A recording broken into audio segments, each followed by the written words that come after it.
welcome, very warm welcome to all of you. My name is Dev और I hope आप लोग बहुत अच्छे होंगे। मैं जिस टॉपिक पे आपसे बात करने वाला हूँ वो बहुत इंपॉर्टेंट है DULLB के पर्सपेक्टिव से। देखिए DULLB जो है इंडिया टुडे की रिपोर्ट है कि Delhi university PG admission through CUET PG from 2023। अब इसका समझिएगा मतलब कि क्या हुआ। अब देखिए जो DULLB है वो पीजी का कोर्स है, ठीक है। DULLB जो है वो पीजी का कोर्स है। तो पीजी का जो जितने भी दिल्ली यूनिवर्सिटी में पीजी कोर्सेज हैं अब वो CUET के थ्रू उनका एडमिशन होगा, ठीक है। तो क्या क्या चेंजेस हो गए, ठीक है। DULLB में पहले क्या जो एग्जाम पैटर्न था वो चेंज होगा, सिलेबस चेंज होगा कि नहीं होगा, इस पे काफी ज्यादा जो है वो आप लोग की क्वेरी आ रही थी। तो उसी के ऊपर ये वीडियो है, तो आप लोग लास्ट तक देखिएगा। आपके हम लोग जो है सिलेबस भी डिस्कस करेंगे, मोस्ट इंपॉर्टेंट टॉपिक भी डिस्कस करेंगे। तो आगे बढ़ते हैं और इस चीज को समझते हैं कि क्या सिलेबस रह सकता है। सो फ्रेंड्स, CUET में आने से क्या इंपैक्ट पड़ेगा इसको हम लोग बहुत ही अच्छे ढंग से समझ लेते हैं। देखिए CUET, यहां DULLB, DU। देखिए CUET मेनली 3 पार्ट में इसको डिवाइड कर सकता है। पहला लीगल, दूसरा आप लोग का GS, तीसरा लैंग्वेज। आप लोग का 100 क्वेश्चन आते थे तो 100 ही क्वेश्चन आएंगे, ठीक है। लेकिन लीगल और GS का 75% कर सकता है और इसको जो है 25% कर सकता है। लेकिन लीगल का जो सिलेबस होगा वो पूरी तरीके से आपको चेंज मिलेगा। क्यों चेंज मिलेगा? क्योंकि आप समझिए कि जब BLLB का करवाता है ये, तो वहां पर सिलेबस एक बहुत डिफरेंस आ जाता है जो पहले लीगल आते थे। उसी के बेसिस पे मैं आप लोग का सिलेबस बता रहा हूं कि देखिए जुडिशरी पहला पार्ट, इसको हम लोग फर्स्ट कर लेते हैं। पार्ट फर्स्ट में आपको जुडिशरी आ सकता है, जुडिशरी का स्ट्रक्चर, ऑर्गेनाइजेशन, फिर उसके बाद इंडियन कोर्ट्स, लीगल ऑफिस, ये सब। उसके बाद आप लोग का आ जाएगा जज का अपॉइंटमेंट कैसे होता है, ट्रेनिंग कैसे होता है, उसके बाद रिटायरमेंट क्या है, उसके बाद कोर्ट आ जाएगा, ठीक है। ये आ जाएगा आप लोग का जुडिशरी में, ठीक है। उसके बाद आपका आता है लीगल सब्जेक्ट। लीगल सब्जेक्ट में आप समझिएगा कि बेसिक पे आप फोकस करिएगा। बेसिक उस पे देखिए property law, contract law, tort और क्रिमिनल लॉ। इसके साथ आप लोग को और क्या क्या देखना पड़ेगा वहां पर आप लोग देख लीजिएगा कि आप लोग का हिंदू लॉ, उसके बाद इंडियन प्रॉपर्टी, IPR। फिर इसमें देखिएगा जो भी आप जितने भी बेसिक लॉ होंगे, बेसिक लगभग ये लोग को आपको अच्छे से पढ़ना पड़ेगा। ये तीन को कॉन्ट्रैक्ट, टॉर्ट और क्रिमिनल को आप लोग को अच्छे से थोड़ा सा डेप्थ में जाके पढ़ना पड़ेगा। बाकी सबको आपको जो है सिर्फ और सिर्फ आपको बेसिक में पढ़ना पड़ेगा, ठीक है। तो पहला हो गया, पहला पार्ट जुडिशरी, दूसरा हो गया लीगल। देखिए पार्ट थर्ड पे आते हैं हम लोग। देखिए पार्ट थर्ड क्या है? पार्ट थर्ड है आर्बिट्रेशन। यहां पर आप लोग को पूछेगा टाइप्स ऑफ आर्बिट्रेशन क्या है, ट्रिब्यूनल्स क्या है, मीडिएशन क्या है, कंसिलिएशन क्या है, लोक अदालत क्या है, लोकायुक्त क्या है, ये सभी इंपॉर्टेंट है।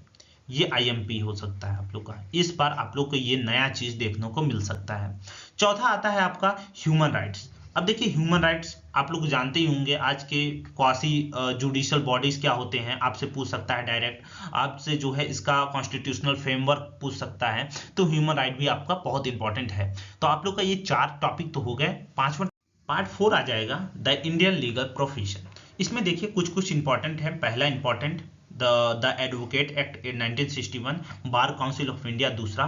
तीसरा हो जाएगा आपको वुमेन जो लीगल प्रोफेशन में बहुत अच्छा काम कर रही हैं, पास्ट में, फ्यूचर में या फिर प्रेजेंट में, वो जो है आप लोगों का इसमें इंपॉर्टेंट हो जाएगा। पार्ट अगर 6 की बात करूं तो लीगल सर्विसेज, जैसे फ्री लीगल एड, ये बहुत है कि फ्री लीगल एड कैसे, क्या इसके डेप्थ में पूछ सकता है। नालसा के बारे में पूछ सकता है आपको, फ्री लीगल सर्विस के बारे में, लोक अदालत के बारे में पूछ सकता है, लीगल असिस्टेंस के बारे में पूछ सकता है। तो आपके लिए इसमें इंपॉर्टेंट क्या है? लोक अदालत इंपॉर्टेंट है, फ्री लीगल दूसरा, नालसा ये तीसरा, ये 4 टॉपिक इसमें आपको इंपॉर्टेंट है। यहाँ पर ये देखिएगा ग्लोबल कॉन्टेक्स्ट बहुत इंपॉर्टेंट है। यहाँ पर पहला हो जाएगा आपका इंटरनेशनल लॉ। इंटरनेशनल लॉ से बहुत ज़्यादा पूछता है। International law sources, international law and India, international institution, international human rights. तो ये जो टॉपिक है आप देखिए, आपका 7 टॉपिक ऐसे हैं जो लीगल में इंपॉर्टेंट हैं। तो पार्ट 1 to 7 जो है, अगर आप इतना कर लिए तो आप समझ लीजिए कि अभी से आप तैयार हैं, अभी से आप तैयारी करना शुरू कर दीजिए। तो ये जितने भी लीगल के टॉपिक हैं अगर आपने कवर कर लिया तो आप समझ लीजिए कि आपका 90% सिलेबस वो कुछ भी लाएगा तो इसी में से होगा आप लोग का। ठीक है, अब आते हैं हम लोग, देखिए अगर आप लीगल और कॉन्स्टिट्यूशन अपना अच्छा कर लिए तो आपका DU LLB 100% क्लियर है। अब देखिए आप पिछले साल का ही पेपर उठा के देख लीजिए, वहां पर कई लोगों ने, ऐसा नहीं है, हमने 40+ सिलेक्शन दिए हैं। इस बार 40+ सिलेक्शन GRL से हुए हैं। मैं आपको कुछ दिन बाद जो है आप लोग को रिजल्ट और जो है नाम के साथ, रोल नंबर के साथ भी रिलीज करूंगा।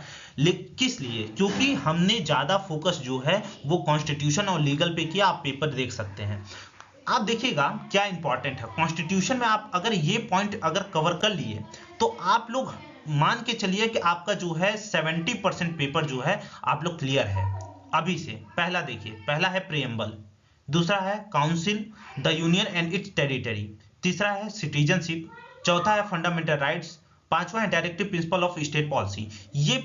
ये ऐसे टर्म्स हैं जो बहुत इंपॉर्टेंट है शुरू में IMP।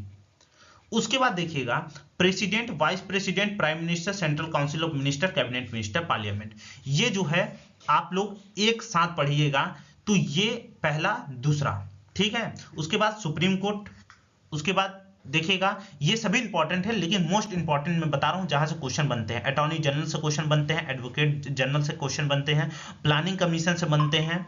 उसके बाद जो देखिए लोकपाल, लोकायुक्त से बनते हैं, अभी मैं बता रहा था वही चीज आपको। नीति आयोग से क्वेश्चन बनते हैं, सेंट्रल विजिलेंस कमीशन से भी क्वेश्चन बनते हैं। तो ये ऐसे टॉपिक हैं ये जो बहुत इंपॉर्टेंट है, मोस्ट IMP बोल सकते हैं आप लोग के लिए ये टॉपिक हैं। लेकिन ज्यादा फोकस हम लोग को कहां पर करना है, ये 2 सेक्टर पे, सुप्रीम कोर्ट पहला, दूसरा ये पूरा president, vice president, prime minister, ये पूरा उनका पावर पढ़ लीजिएगा, कैसे वर्क करते हैं इनका। और फिर तीसरे में जो है preamble, union and it's territory, citizenship, fundamental rights, directive principle of state policy and fundamental duties. So friends thank you so much, have a nice day. अगर आप लोग डिस्क्रिप्शन पे टेलीग्राम का लिंक है, आप लोग ज्वाइन कर सकते हैं। और अगर कोई क्वेश्चन है तो आप लोग जो है कमेंट बॉक्स पे बता सकते हैं। So thanks.